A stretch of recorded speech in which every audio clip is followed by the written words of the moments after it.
Hello, I'm Michelle Cahill, and this is Expert Q&A, a conversation series focused on rethinking the American high school.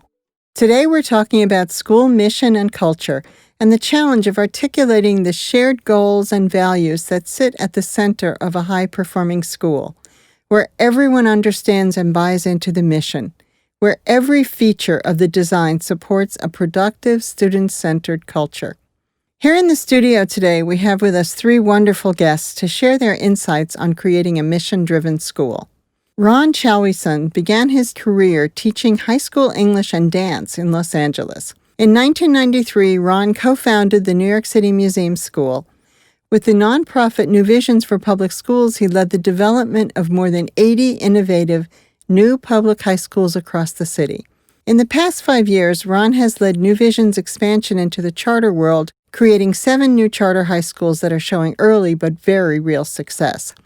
Tanya Ennis began her career as an engineer, working in the telecommunications industry. After her company downsized, Tanya began volunteering at a local high school.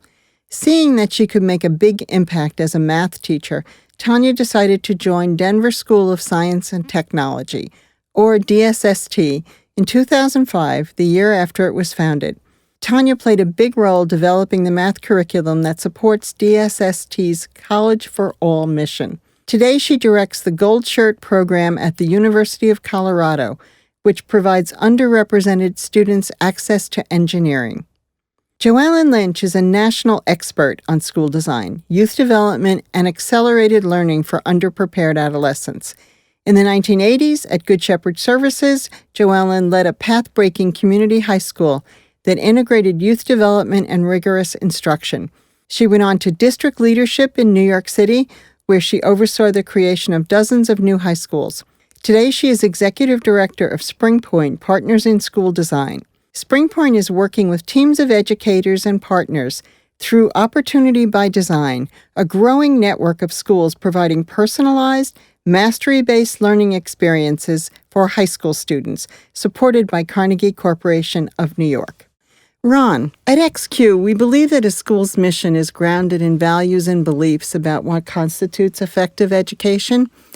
In your experience, how does articulating a mission play into the larger picture of rethinking high school? In the work that I've done, I've worked to have people really study the students that they're about to take on, to learn about them, to understand what they need and what they want and what's expected of a school to provide to them. And in essence, it feels like the mission ultimately becomes a contract with the family, it becomes a contract with the students, it becomes a contract with the state, it becomes a contract with all of the constituents that play a part in education. And so we really strive to help people articulate what ultimately are very simple sentences, but things that are very difficult to make real. Joellen, over the years, you've supported dozens of teams as they start new schools. What does it mean for a school to have a unifying mission? As Ron just stated, starting with who the students are is always the primary understanding in building your mission. Your vision is how the world will see you in 5 years, when they know you're graduates, when they understand what you do, when they can see your approaches and your outcomes and their impact on students' ability to stay in college. The vision is a core part of your mission, but the mission begins to say, this is how we're going to reach that goal. These are how we see the ways we're going to lead our instructional model, how we're going to really embed youth development in every aspect of the design. They're a statement of your values, your approaches, and how as a school community you will continue to both implement that and use that guiding concept to iterate on your model over time. Tanya, you left a career in engineering to work as a math teacher. Can you tell us a little about the mission of DSST and what attracted you to make this move? I think for me, the main point was I had identified that we were in a crisis in our country with the students that I had been volunteering with. They did not know basic math. There was lots of gaps. And so I couldn't just turn my back on students. And the mission of DSST is to basically close the inequity in education for the students that have been underserved. And that's exactly what I wanted to do. I just jumped in full throttle with helping students to meet their goal of 100% acceptance into college after graduation. I was wondering about the notion of idea. When you begin designing a school, what comes first? The great ideas or the mission statement? Ron? I find that to be a tremendously difficult question, both personally as I started my own school and trying to coach groups of people to start their schools. I think it's an interplay between and among the people who are designing the school of throwing out the ideas that they feel are really important. And then I like to go to the place where we keep on asking why, to get to the core reason for a particular idea. Oftentimes, when we start to think about a school, we think about all of the research, we think about what's out there, we think about things that people have said are important to build into the school. And we have to be a little careful in that process because it can quickly become a laundry list. By continuously asking, why do you want to do that? What do you hope to accomplish? You get the team to start to go from this big idea to some very, very concrete ways of thinking about educating young people. And more importantly, understanding why those young people need those particular practices or that particular pedagogy or that particular approach. Joellen, when you think about that notion of idea, how does that square with knowing your students first? We begin to be involved in this work because we have great ideas. And it motivates folks to become part of your design team and the team that will start to build the school to know that you're a person of vision. But we also need to begin with the essential question of who are we going to serve? How can we best serve them? How are we going to learn about what their needs are, what their assets are, what this community holds for us, what this district or city may entertain for us, and what are the best ways to meet their needs? When we begin to think about what's real for the students, we have to, of course, find ways to meet them, to develop focus groups, to interview, to engage them if possible. You may have rising 8th graders that you have a relationship with the school. In one instance, I built a leadership team of young people from the community prior to the opening of the school, and they surveyed other young people to understand what either kept them going, motivated them, helped them learn, or what held them back from being part of the local school, and what would help them engage as part of the community. It's those kinds of experiences that'll begin to inform your great ideas and see whether or not they fit. Tanya, can you tell us more about how, as a teacher, you came to more deeply understand the mission of the school? How did the school leader and other teachers build affiliation with the mission? Before school, the head of school took us to the mountains to have a retreat. And it was a bonding experience where we had challenges and we got to know one another, prepare meals together, and talk about the objective of what we were getting ready to encounter for that year. The other structures that we had in place were advisories. And the advisory groups were assigned by gender, and we could really get to know our students and were responsible for them. And we would talk all the time. And we had departmental groups that we discussed how we would move the curriculum forward to be successful for all students. We had something called houses, so where certain groups of students would be assigned to certain teachers in different departments so that we were all teaching those same students, and we built an affiliation with one another so that we can meet the needs of those students. I find it really interesting with Tanya speaking about how once the school is up and running, there are so many elements that are embedded in the structure that allow the mission to come to life. I think I would really push hard on thinking about that as a design team. Oftentimes, applications for schools become a process that need to get done. Everyone knows that they need to write something. There's a deadline. It needs to be submitted. And that takes on a life of its own. In the work that we did, we tried to really create opportunities for the design team to engage in scenarios that came out of actual experiences in schools that tested their ideas about how they thought they would work. One of the scenarios we would run would be, you are a young teacher in the middle of a class with an assessment that is about to happen in 2 days, and 2 students stand up and say, we don't want to do this anymore. We don't find it relevant. what do you do?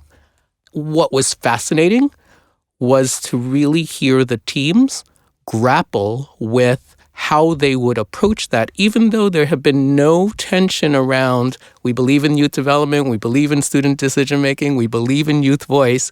In that particular scenario, getting the group around the table to agree to a set of strategies that they would help that teacher with became a very long discussion. The key thing is that the mission is not the piece of paper you create to do your application, right? But that becomes a founding document and principles that you use in a variety of ways. For example, every year at South Brooklyn, we had new student orientation. The previous students led that.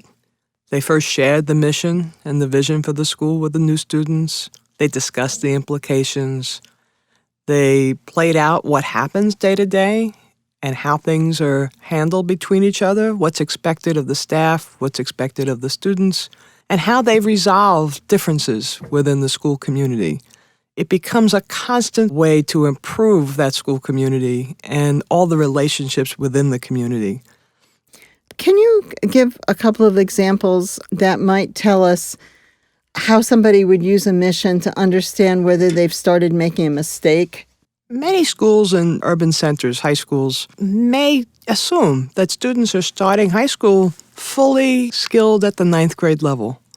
And when the new teacher team, and many of them are really new teachers, come on board, they may see themselves as content experts, right? The ultimate challenge as you begin to integrate your thoughts about the mission and instructional model is that they will then meet some students who are way below grade level. And often the first impulse then is to separate. Where low-level readers, for all good reasons, are separated into different groups and away from the common population. If your goal in building all students to college readiness is to give them that opportunity, and that's embedded in your mission, what will be the impact on their reading if they're separated with only low-level materials? It's a guide for you to question your decisions continually. Do you keep students out of school because they're late a lot? Or do you seek to engage them and understand what's happening?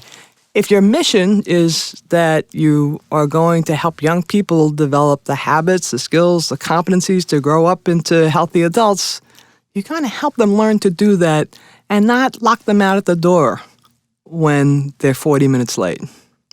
Tanya, I wonder if you could speak to DSST and the particular challenge that Joellen raised about students coming in at different levels of academic preparedness. We made a commitment early on to not remediate. We felt like we wanted students to stay on track and to be pushed. So we would encourage students in the math department, well, not even encourage, we would tell them, you're not at the level where we want you in terms of math proficiency, so you'll stay in the algebra and geometry integrated course, but you'll also have another math course that you'll be expected to pass at 80% proficiency of all the standards and the work that we've designed for you. So one of the things we had to do was say, how do we teach students algebra and geometry when they don't have basic understanding of middle school math? And so that was a challenge for us. It cost us extra effort to figure out how do you design algebra and geometry so that when students are solving problems, they come out with whole number answers, they come out with something that's understandable for them, and it can be done while they're learning about fractions and decimals and all the other things that they missed. And then when they get to the point where they were able to demonstrate proficiency, then we could stretch them further and have them challenge themselves in the algebra geometry so that they could see how it all came together. So we have the mindset of catch up. Ron, can you give us examples of how schools have embedded their mission in their school culture and practices? What's been interesting in moving from being a school leader to working at a network level is the fact that there are so many different schools that have very different missions, which is important, especially in a large urban area. Matching a student's need to a school that can address that need is a really important element of just overall education. And in each case, the team that's designing the school, we encourage to really list out those 4 to 5 key elements that would describe the behaviors that the particular mission is talking to, and then think about how they embed those 4 or 5 elements across the multiple constituencies that make up the school. At the museum school, we talked about having students engage with the artifacts, objects, documents that were the basis for knowledge generation. That was part of our mission. So having the students actually be in the galleries for substantial amounts of time, in our case, half of their week were spent in the galleries, and then thinking about what did it mean to engage with a particular object? Did they actually look at the object? Were they able to describe the object? Were they able to make connections to the core content that they were supposed to be studying? Really building out that pedagogical approach that would allow the students to become knowledge generators by engaging with objects was important. But then the professional development for our teachers was not done in a classroom. The entire professional development package for our teachers was done in the galleries of the museums also. When we had parent conferences, we had parent conferences in the museum where they picked objects, where their children led them through a process of understanding what that object meant. So that deep embedding, think of 3, 4, or 5 very, very particular actions that embody the mission and then use those practices across all of the constituencies. Joellen, building on your South Brooklyn example, can you talk to us about what kinds of structures you had there that helped embed the mission in the practice every day? As the mission grows and you begin to have students enter your lives, the first way you're going to use that as a tool is to say, as a planning team, throughout our year or our years, how are we going to develop regular rituals where we know if this mission is in place, is effective, is helping improve student outcomes, and is given voice in a variety of settings for both students and teachers. What is your process where students have a regular place to have a voice and to share on that level, to reassert your mission and to discuss it? Where do you have those issues talked about as a full school community? We had monthly community meetings where students and teachers prepared together to talk about both common problems, common successes, and things they needed to work on as a school community. Students can lead that process, adults can lead that process. The key thing when we talk about tools like having an advisory or using community meetings, or some schools call them TINGs, right? Whatever you might call it, where are the places, where are the structures for the adults as well as the young people and the parents that they can address those issues that may be getting in the way of really living out the mission? You have also all three spoken to the challenge of really challenging students to build a mindset that they can do the kind of academic work that many of them have never done, given the opportunities that they've had. How does a school handle feedback from students? I think it's important to hear students out.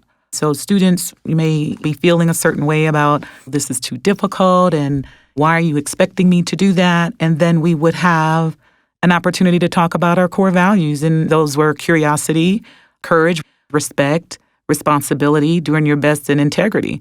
Whenever the students would come back to me and say, you're challenging me too much, or we don't like this policy, we would have an informal dialogue. We could point back to, well, what do our core values represent? And how do you see the core values in this situation? When you trust students to engage in that conversation and really give them an opportunity to think about it, the students are pretty resilient and they get it. How do you assess at the end whether the students have then made enough academic progress? In the math department, we identified early that the math standards for the state and the nation were not adequate enough for us to know where our students were. So we worked collaboratively as a department to develop a really detailed list of standards that for every week, every unit that we measured, we had standards. We had standard trackers. So not only were we tracking, but the students were tracking as well. At the end of a unit, we would see that, okay, here's some standards that the students did not master. We have to move on because we can't stay stuck in this unit. But we'd used a process called spiraling, which means we moved on, and then throughout our lessons, we would sprinkle that lesson into the day. It might be an oral drill. It might be a mini lesson. It might be something that required students to get up and move. We would spiral that back until we would see that students had gained proficiency with that particular skill. Ron, you've been a believer since your first years as a teacher that schools need to give students experiences that build academic strengths and positive identity and socio-emotional skills. How does that play out in the classroom? I think that we sometimes define success somewhat narrowly. When I think about what we have come to believe is important for young people, we often integrate these concepts in a natural way, right? We talk about a student's ability to question. We talk about a student's ability to research, to construct an answer, to defend his or her answer, to present that answer publicly. Those are all really key elements. Thinking about what it takes to give the student both the tools and the confidence to do that, you have to be equally diligent in designing experiences that help a student build his or her confidence. You have to be equally diligent in building experiences that help students to present their material and to take critique. And you have to be able, through the design of the classroom or the school, create opportunities for feedback in those areas. I think a bit about my very, very, very early experiences teaching. I was teaching at a very large high school. Students really were not known. I was expected to teach them English grammar. I was also teaching them math, and I was teaching them dance. It was an amazing opportunity for me because I had the same set of students across those various areas. What I learned very quickly was that the student who was in the dance class excelling, but really struggling in math, there was a bridge that I could link into to help that student understand what they needed to do in math, not necessarily the content that they needed to master in math. I would see that student come to dance practice. I would see that student warm up. I would see that student practice over and over a certain routine. And I could use that language in math class to say, you got better in dance because you did this, this, and this. I can help you do those same things in math, and you, I believe, will get better. All of these really bring up the tension that we often hear in education these days. Joellen, I'm sure you've seen situations where schools felt some tension about what to put first, student achievement or youth development. Is it a false dichotomy? Can a mission be structured in a way that it accomplishes both? We think about youth development really as a scaffold around all the other facets of the school. When you're thinking about instruction, does the rigor reflect high expectations? Will the students know what those expectations are? Do they know what the standards are, why they're engaged in the work they're doing, what they can learn, what they're expected to know? Can they tell the adults about that? All of that is youth development, right? Building the opportunities for them to build those competencies, those experiences, so that they can really own and be their own agent in their education. Can they show that mastery in several different ways, whether that's through exposition or through writing, through presentation? What is our expectations, and how do we communicate that so that's owned and known and given voice to students to talk about how their learning trajectory is happening? And that way they can begin to choose and to move forward in their work beyond what they may have previously been expected to just show basically what they know, but not that they know and can apply it in multiple contexts across time and across experience. As we come to a conclusion, I'd love to hear your advice about how to build a strong community within a school, how to create a culture of challenge and support so that all students succeed. Joellen? There's a couple of lessons that took many, many years to learn. The first was to remain elegant. And I say that because the simplest of thoughts communicated well are much more powerfully implemented than anything else. Keep your ideas in the simplest and most direct terms, things that you know you can actually measure, things that you know you can see outcomes in. Understand how you're going to communicate. Engage others in the same process. It's difficult as the adult in the room with young people to say that student voice is important, that student role is key, without also understanding developmentally where those young people are and where they fall in the matrix of decision making. It's incumbent on us adults to both understand our own needs in that regard and to understand the needs of young people who, as they grow from age 14 to 19 or 18 or 20, when they might complete their education with you. But as long as you continue to keep your mission at the center of the work, you have consistent and constant ways to get feedback, accept feedback, discuss feedback, and begin to change what needs to be changed in small, incremental, measurable steps that's transparent to everyone. The leader in this process is the key to making sure that always transparency is at the center of the work in all the ways the school is moving forward. This is our last chance to get it right before they go out to college, before they're adults. I'm a big sports fan, and an all-out blitz is what high school has to be. We can't just sit around and let stuff slide. We have to say, we're going to pour everything we can into the students. We're going to be clear about what's not excellent. We're going to be clear about what our expectations are.